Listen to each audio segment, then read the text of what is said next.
Welcome back to Detective and Mystery Fiction. Join us on a journey through the pages of old, dusty detective pulp magazines. Before we begin, I invite you to pause for a moment and share in the comments where in the world you're listening from, and what time of day it is for you. Prize of the Air by Ben Conlon. Argosy All-Story Weekly Magazine. March 17th, 1928. Prize of the Air by Ben Conlon, Argosy All-Story Weekly Magazine, March 17, 1928. At a height of about 2,000 feet, Bill Barlow completed the loop and then flew into the wind over the landing Titian. "Great stuff!" yelled his passenger, and Bill could hear his chuckle, for he had now throttled his motor and was making a quick bank to the left. "Thought you'd like it," he called back, "but it may get me in wrong down below." After making a complete circle, he landed just where he had intended to and taxied up toward the hangars. It was a maneuver he had learned thoroughly years before when he was a cadet flyer, this landing with a dead engine. Bill's passenger was smiling as he unbuckled his safety belt and climbed from the cockpit, but there was no smile on the face of the field superintendent who came running up to the plane. "Hey, what's the idea, Barlow?" he queried. "You know as well as I do that it's against the law to loop with a passenger, don't you?" "That's right." "You bet it's right." "Then why did you do it?" "Boss," said Bill Barlow, showing his sound teeth in a wide grin. "Mr. Saxton here, my passenger, has some red blood in his veins. He offered me $500 to loop the loop with him. You know that temptation is the one thing I can't resist. And, well, Mr. Saxon's got plenty of jack, and if I didn't do it, he'd have found someone who would. And I just happen to need the 500 very badly right now." "Well, I've got nothing against you personally, Barlow," said the superintendent, which was probably true, for very few people had anything against the likable Barlow. "But either I am here to see that the rules of this field are kept, or I am not. You fellows are getting too skittish around here. I'll have your license as a passenger pilot revoked." As a matter of fact, he did have Bill's license revoked.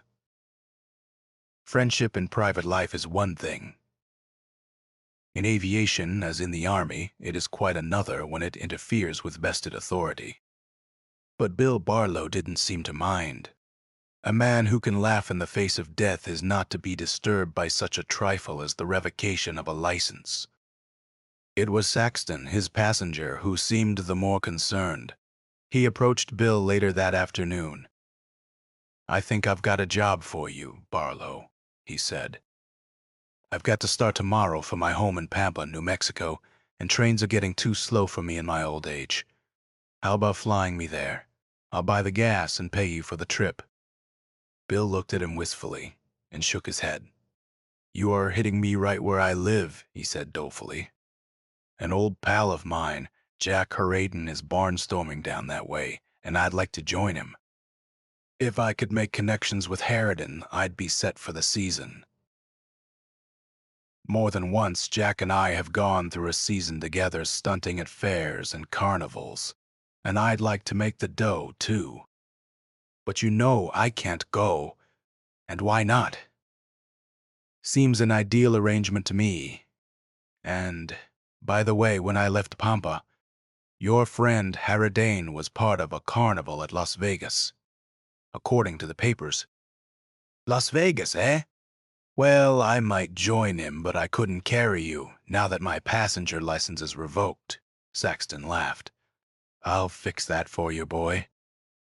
I'll buy your plane, give you $2,000 for it. You ride with me, technically as a passenger, but you are hired to do what you are told to do, and you'll be at the joystick. Get the idea?" Bill got the idea, and the transaction was duly carried out. "Remember," Saxton warned him as he pocketed the dummy bill of sale, "I've bought that plane. I have you at my mercy now. I may charge you plenty when you want to get it back, and get the free ride into the bargain." "Fair enough," Bill chuckled. "But you haven't got it all your own way, Mr. Wise Guy.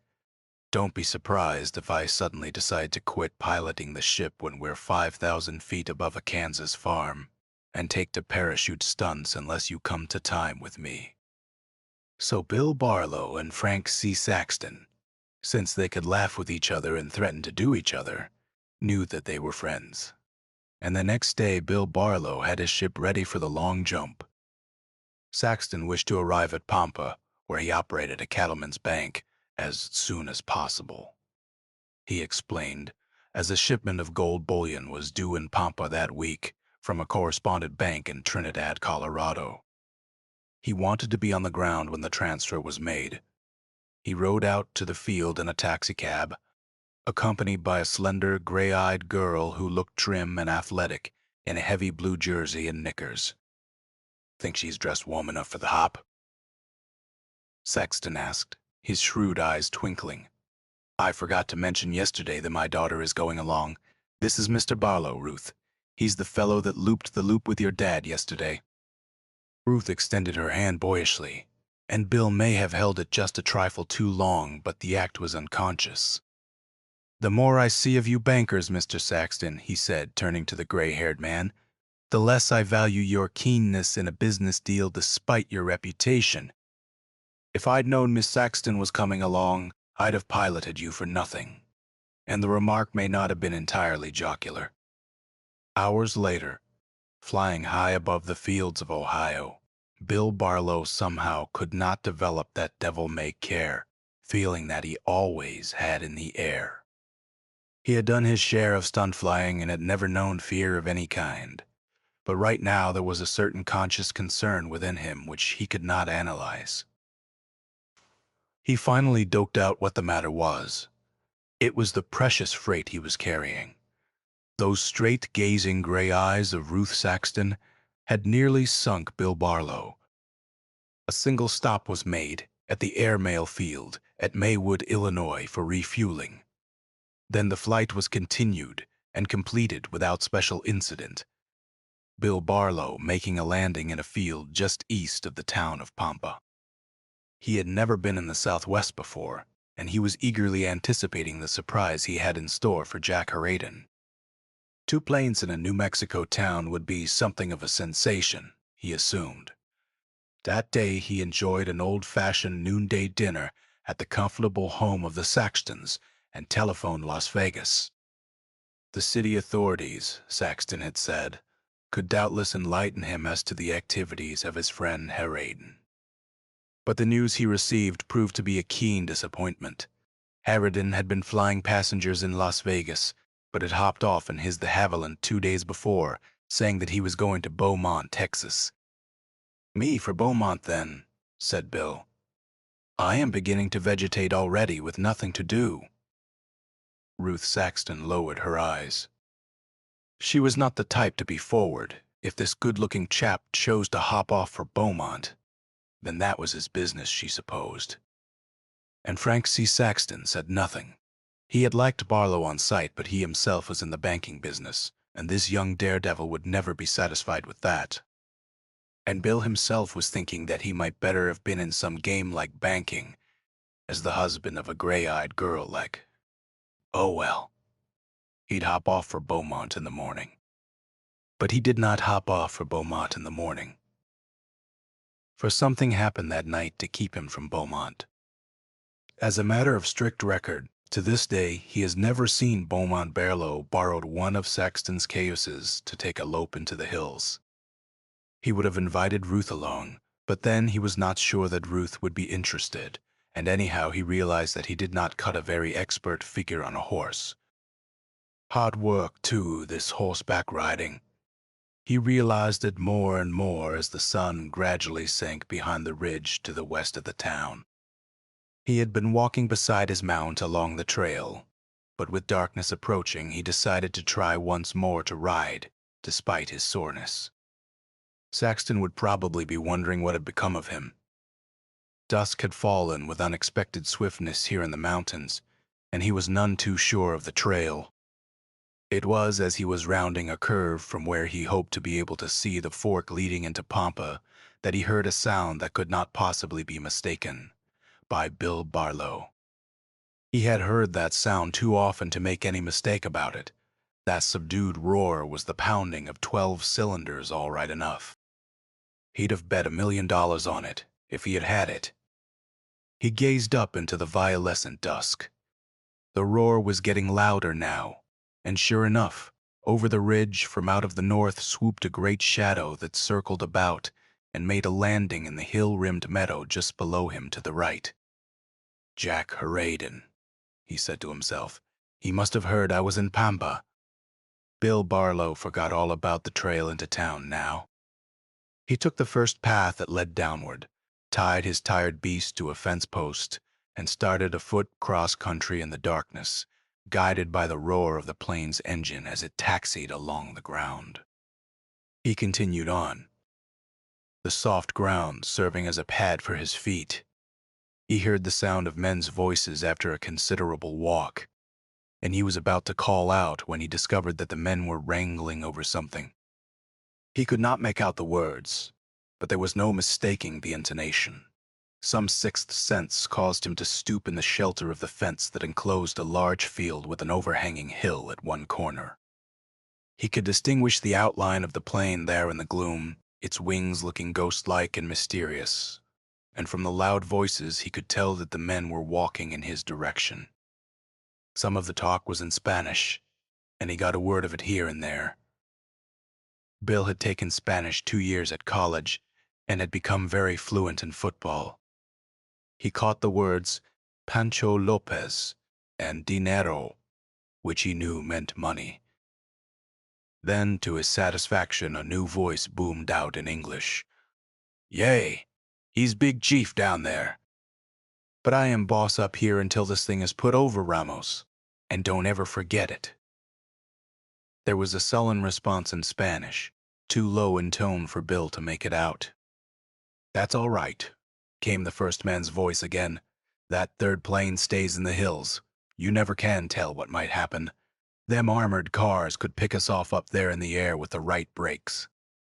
Bill Barlow lay prone beside the fence, as the men, there seemed to be 4 of them, passed within a few feet of him. One of them had a holster strapped at his side and wore a cartridge belt. He seemed to be the leader, and he was raking down the untractable Ramos, who had evidently ventured to irritate him with some rash suggestion. His voice trailed off as the group walked toward a dark smudge 100 yards or so away, which Bill thought might be a cabin. An armored car? Could there be any connection? Saxton had told him that afternoon that he wished him to remain in Pampa in order to meet his son, who was coming down with the bullion shipment from Trinidad in an armored car. Bill Barlow waited until there was no sound from the cabin, if that was what it was, then leaped the fence and crept toward the airplane. No watchman had been left on guard, and Bill believed the mysterious aviators might return at any moment. On the far side of the plane, he risked the flash from his torch, and then snapped it off quickly. The ship was a de Havilland, painted green. In front of the pilot's seat was mounted a machine gun. Bill thought he recognized the type and that it was synchronized to shoot between the blades of the propeller. At any rate, it was a weird sight on an airplane in peacetime in a New Mexico meadow. He did not risk another flash, but scurried away in the darkness and somehow found his way to his tethered horse. When he finally reached the Saxton home, it was almost dawn, and he rapped on the window that he knew to be Saxton's. In a couple of minutes, the banker, pajama-clad, stuck his head out. "What the devil's up?" he asked sleepily. "Where were you, Bill?" "I'll tell you all that later," Bill replied. "Meanwhile, I'll ask you one. What time is your son starting from Trinidad in that armored car?" "Ooh, Ted. Why, he may have started by this time. First streak of daylight, they'll shove off. Rose'll be clearer then, and what folks don't see won't bother 'em."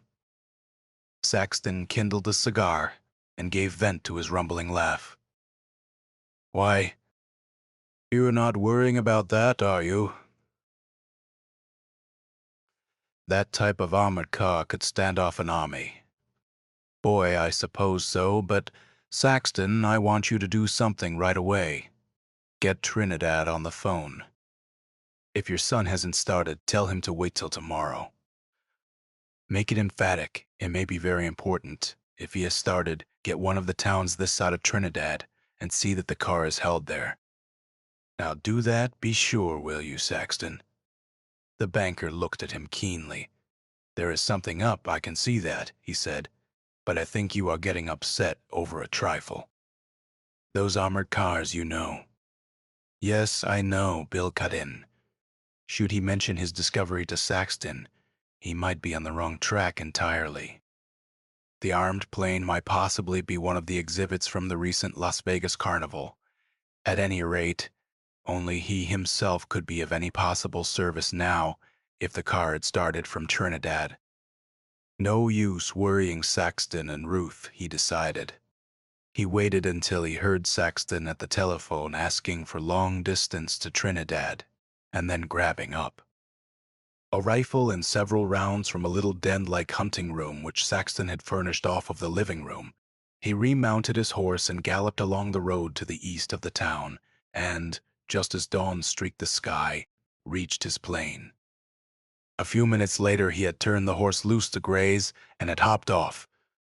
The nose of his old Jenny pointed toward Trinidad. As he sailed along, he wondered if he was on a useless quest. He might be. In the first place, there was a possibility that his suspicions were not well-founded. Then Saxton might be able to get Trinidad before the armored car started and could head it off. But as he flew along, he almost hoped that he was in for action. For that was the way with Bill Barlow. Fellow war aces had said that he fattened on trouble. And if that was the case, there was enough trouble ahead to make Bill Barlow very fat indeed. Bill flew straight north for a while and had no difficulty picking up the Trinidad road which wound about the foothills, rimming Pampa to the north. After he had skimmed over the hills, he swung lower in order to scout the highway thoroughly. He passed over a couple of little settlements and climbed to a higher altitude, for there was mountainous country ahead. It was after he had climbed high and had sailed over the summit that he made out a low flying plane ahead. He used his binoculars. The plane was the green de Havilland of the night before, as he had suspected it would be, but the hawk would wait for its prey in vain if Saxton's telephone call had been in time, and then, as he zoomed along, he saw that he was in for action.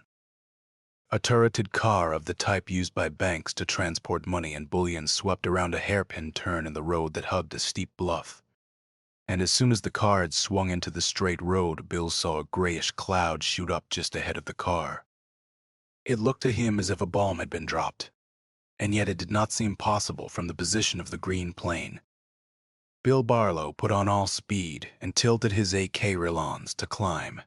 He was planning to get above the green plane and keep it below and in front of him, where he would be safe from that machine gun nested in front of the pilot. In this manner, he might be able to take the joystick between his knees, get a pot shot at the pilot, and send the green ship down out of control. It was a long chance, but it was his only one.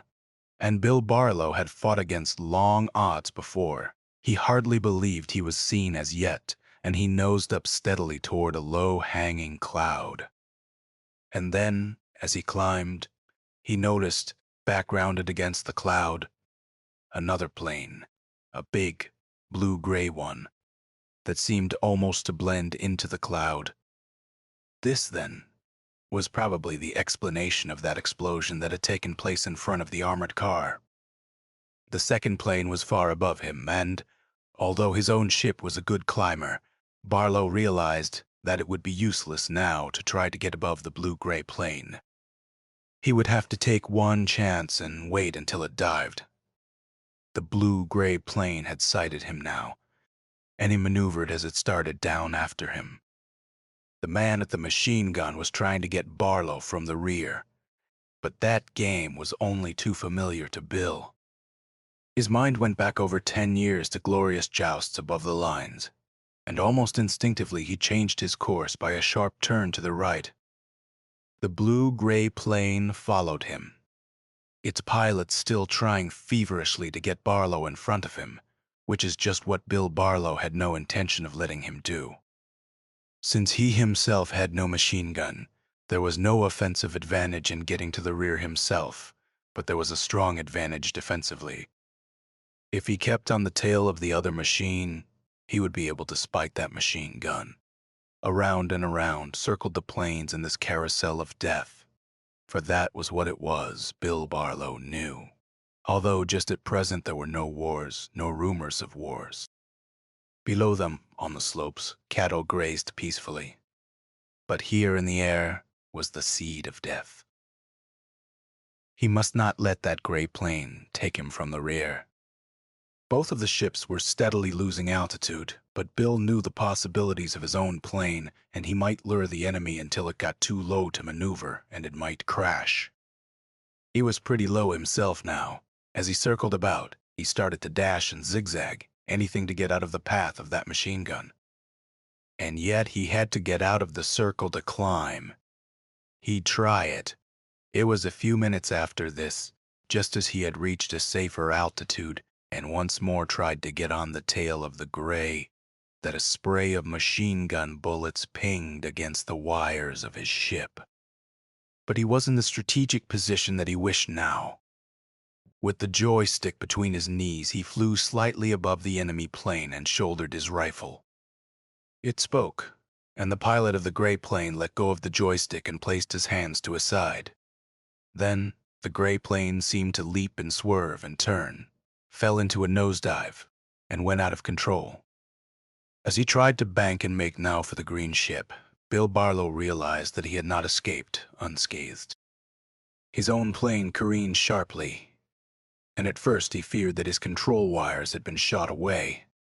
Probably not, though the ship still took direction, if rather awkwardly. He could still make a landing if he kept the ship's nose up, although he knew that now he had been put out of the engagement. Still keeping the nose of his plane up, he sailed along over a little ridge and managed to make a hazardous landing in a cleared space. As he snapped out his pliers and feverishly tried to repair the damaged wire braces, he was wondering what was happening over the ridge. He heard a couple of explosions and then the sharper report of rifle shots, probably from the armored car. A few minutes later, while still working on the damaged wire, he heard the roar of the green plane's engine, and, looking up, saw it passing over him, and a spray of machine gun bullets splashed against the boulder to his left. Bill grabbed his rifle and ran to the shelter of the boulder, but the green plane paid no further attention to him. It sailed away to the northeast. Evidently, the men in its cockpit had made their haul from the armored car and were making away with it, and had decided to leave well enough alone. With his wire braces repaired, Bill once more took off, circled, and climbed, and skimmed back over the ridge. The armored car, he could see now, was toppled over on its side in the road. A few rods from the spot, the blue-gray plane was crumpled up like a great wounded bird. Bill picked out a suitable landing place, throttled his motor and volplaned down. Then he ran back to the road, passing the gray plane on the way. The dead pilot of the gray plane sat half upright in a weird position, his head to one side. The legs of another man protruded from the wreckage. A little mustached man was beside the plane, circling about it queerly and jabbering away and feeling his head. "Not goofy," said Bill to himself. "Well, two of 'em are dead, and that little bozo seems cuckoo. He can wait." He continued toward the sagging armored car. The uniformed bodies of two men, evidently guards, lay sprawled beside the car. One of them still had a rifle cradled in his arms. The driver, although wounded, was trying to crawl down from the seat, and a fourth figure, a blond young man, sent a charge from an automatic whistling over Bill's head, evidently believing that, since he came in a plane, he was another of the stick-up men. Bill threw himself to the ground. "Hey, lay off that," he yelled. "I am here to help you. I recognize you from your father. You are Ted Sexton, aren't you?" "Yes." There was doubt in young Saxton's voice. "Well, I know your father. No use taking after that green plane now. You and the driver there seem to be in bad shape. I'll take you in my ship to the sanatorium at Valmora where you can get treatment. And one of those birds in the gray wreck there seems to be moving. He does not deserve it, but I'll take him along." He crossed back to the wrecked gray plane. The small man with the mustache was still circling about, jabbering in Spanish. He showed no injury, but he had probably been creased badly by the fall.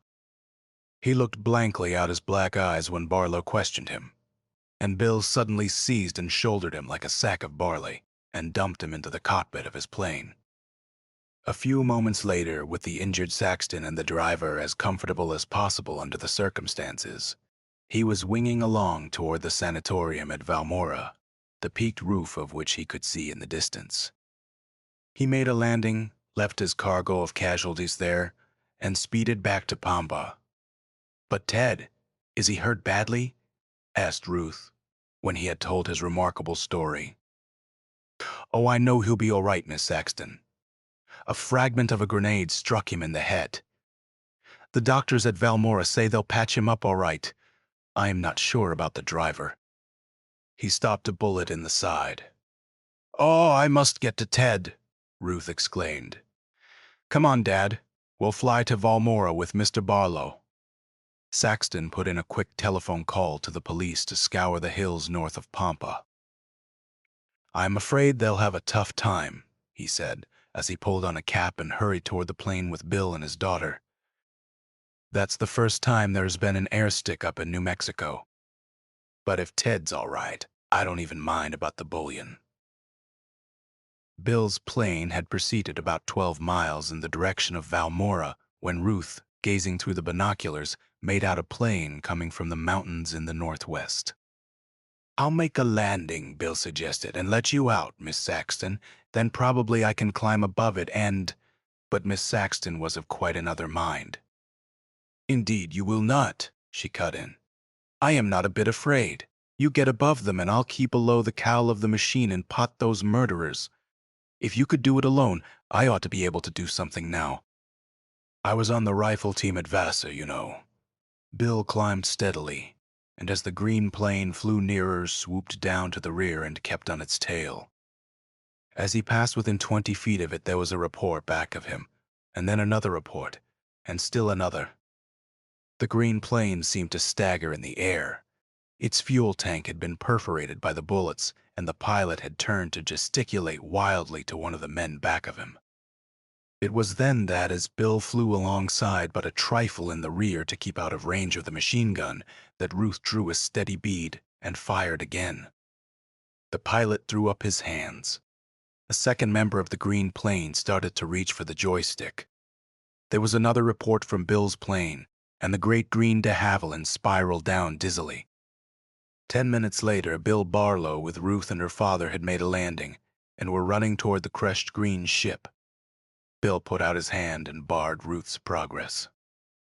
He knew that it was not a pretty sight that would meet their eyes, for the ship had caught fire, and even as they ran forward, there was an explosion. The 3 men of the Green Plane's crew were dead, and 2 of them were badly burned. There was no sign of the bullion. A box of grenades had toppled out from the plane when it careened in the air, and had miraculously not exploded. Bill gathered them up and handed them to Saxton. "We'd better keep 'em," he said. "No telling but that they might come in handy on a day like this. I think these birds must have a cache somewhere up there in the mountains, and I have an idea. We'd better hot-foot it to Valmora and get something out of that injured Mex if we can. He didn't seem badly hurt, but he might pop off." At Valmora, the Mexican, whose name proved to be Pedro Cesar, had made a quick recovery. He was on his feet in the ward, but under guard. Bill drew him aside. "There is one chance for you, Cesar," he said. "It's up to you what you want to do. You know your pals abandoned you this morning. They could have taken you, couldn't they? Now I want to get some information out of you. The little Mexican surveyed him out of sullen black eyes. "Me, I am no trader," he replied. "I fly with Villa. I am gentleman." "Then your friends are traitors," Bill informed him. "You know what they did? They flew back over that crashed gray plane about an hour ago and fired into the bodies they found there. You know why they thought some of their pals might have been alive, and they didn't want to share that gold. They probably thought that you were one of the ones stopping their lead. Not very nice treatment, was it? But they have been captured by the State Patrol, and by coming clean you can get free. You'd better come through. There was murder done there, and you are in on it." Pedro Cesar seemed to have fallen for the story. He broke into a series of curses in Spanish. "Por Dios, if they want to double across me, and go away with the go. Yes, so soon night come. How many you say they arrest? The men in the green plain?" "3.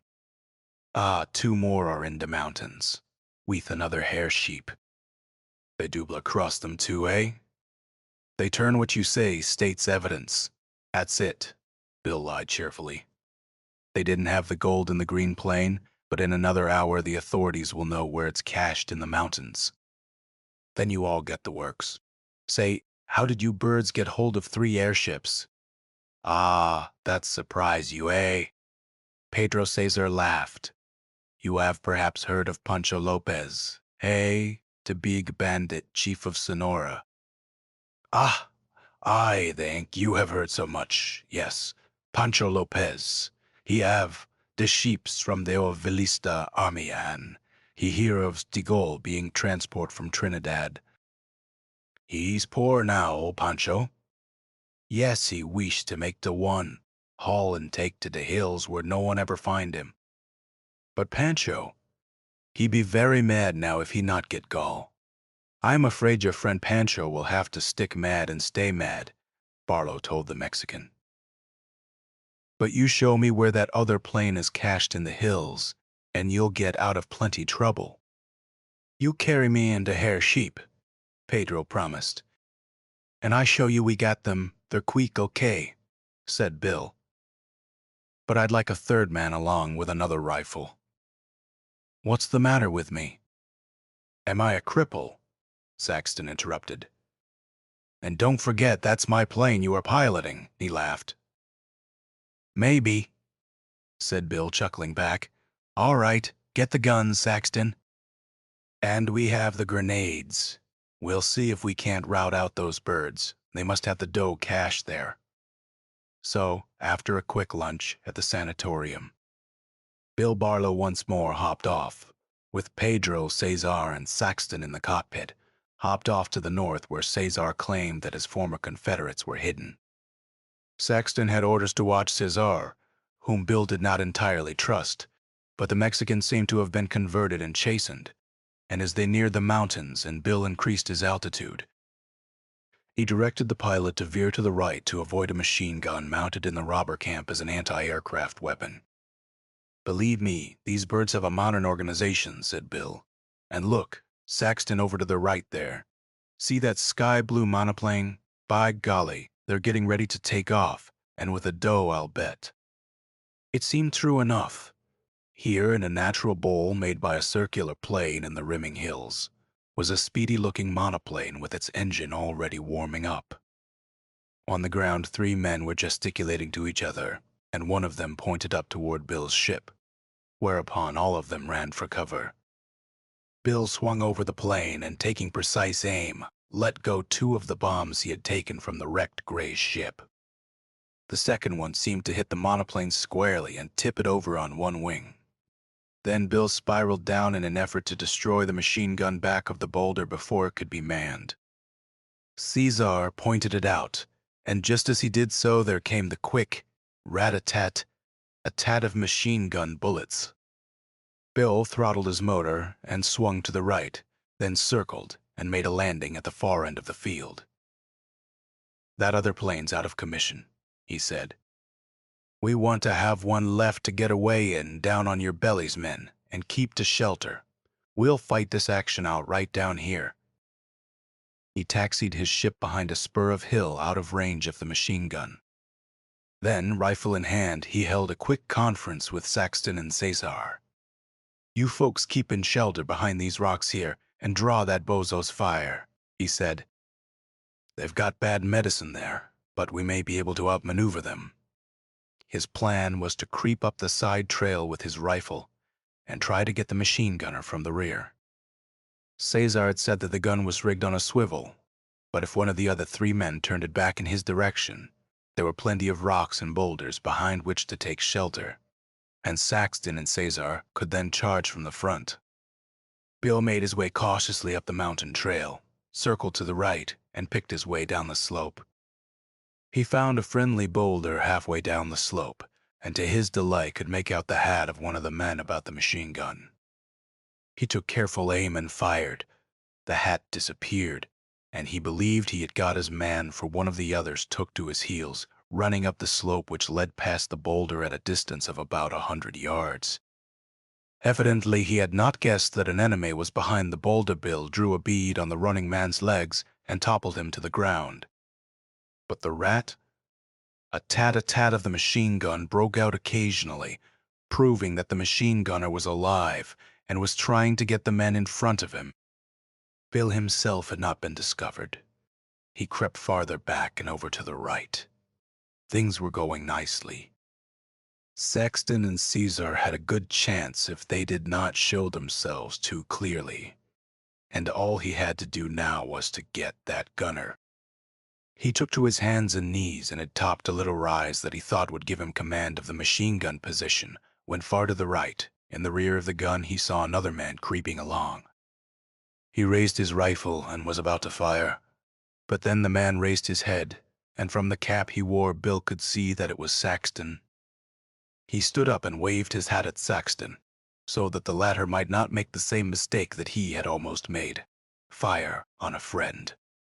Saxton waved back and hastened toward him. The 2 of them crept back of a screen of rocks, and to their delight saw the hunched figure of the machine gunner back of the boulder in front of them. "We'll fire together," Bill suggested. "This is too easy. Then we'll never know which bullet killed him." They fired. The man at the gun slumped forward. They waited a moment, but he did not move again. "Well, that's that," said Bill. "I think we've won the field." He had hardly finished the sentence when a bullet spattered against a rock back of them, and another kicked up the dust at their feet. Both men threw themselves flat on the ground. "I guess I spoke too soon," said Bill. "I toppled the fellow a few minutes ago. He was running back up the trail, and I think I got him in the leg. He must have beat it back to some retreat for a rifle, and this is the result. Don't show yourself. Saxton will outweight him." They lay there on their stomachs, back of the boulder, their rifles ready for the first sign of the remaining bandit. But it seemed that it was always the unexpected that was happening on this eventful day. There was the roar of a motor below in the field. Bill unconsciously made himself an attractive target as he sat up and looked at Saxton sharply. "Holy sufferin' Moses," he said. "That must be my ship. Maybe the 3rd stick-up guy, or—" He raced down straight toward the field, Saxton on his heels. As they passed the machine gun and its dead gunner, they were just in time to see Barlow's machine take to the air. At the joystick was Pedro Cesar. Bill stopped and sent a rifle bullet at the plane, but the ship sailed calmly through the air, and Cesar playfully tossed a grenade over the side. It exploded a few yards away from the bewildered men on the ground. "I'll bet 10 to 1 he's loaded the loot from that sky blue one," shouted Bill. He streaked over to the sagging monoplane and found that his prediction was only too true. Pedro had also taken the box of grenades. "My fault," Saxton admitted. "What a dumbbell. I should have stayed and watched him. Now the little rat's got away with everything." Saxton's crestfallen penitence touched Bill rather humorously despite the circumstances. "I guess it's Pedro Cesar's," answered Saxton. "Cesar's gold, Cesar's plane, and Cesar's bank for all I care. But believe me, if I could get my hands on that little greaser, it would be a case of, I've come to bury Caesar. Believe you me. What's the matter, Bill? Something else wrong? Bill Barlow was looking at the sky-blue monoplane as if it was bewitched, and as if he himself was bewitched along with it. Why? He started, by golly, man, he almost shouted. There is not a thing wrong with this sky-blue ship except that this control wire is snapped. Pedro didn't stop to examine it. The boob. Already he was taking out his pliers. We'll be up in the air in less than 15 minutes. He fixed the wire in record time. He and Saxton straightened up the plane, pushed it back toward the machine gun boulder for a longer takeoff, and a few seconds later, the motor was whirring. Just a minute, called back Bill as he disappeared behind the boulder. He returned with the machine gun and started to lift it into the cockpit. It won't be rigged up as snug as my old Browning, he explained. But it can shoot, and there is a drum in it already. And this ship looks like a Lulu. If I don't overtake that greaseball before he gets to the border, my name isn't Lucky Bill Barlow. This toy comet ought to be able to do 150 going backward. At Valmora, on the way to the border, Bill throttled his motor and began to volplane.